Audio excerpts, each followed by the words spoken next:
આજનો દિન છે કસ્તુરબા. રાષ્ટ્રપિતા ગાંધી બાપુને મોહનમાંથી મહાત્મા પદ સુધી પહોંચાડવાનો આંદોલન નારી કસ્તુરબાનો જન્મ 11 એપ્રિલ 1869 ના રોજ પોરબંદરમાં થયો હતો.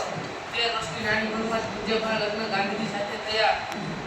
તેઓ ક્યારેય ગાંધીજીની પ્રગતિમાં અવરોધક બન્યા નહીં. પૂજ્યપા સહનશીલતાની મૂર્તિ હતા. જુવાણી હોવા છતાં નવી સંસ્કૃતિને અપનાવવાની તેમનામાં શક્તિ હતી. એટલે કબ્જો કરેલું સત્ય ગુરુબા પાસેથી શીખ્યો. ગાંધીજીના સ્વાતંત્ર્ય સંગ્રામમાં સક્રિય રૂપે ભાગ લેતા હતા.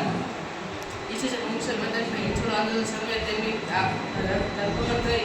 22 ફેબ્રુઆરી 1944 શિવરાત્રીના દિવસે તેમનું અવસાન આગાખાન મેળવવા થયું. અંતિમ ક્ષણ સુધી બાપુનું ધ્યાન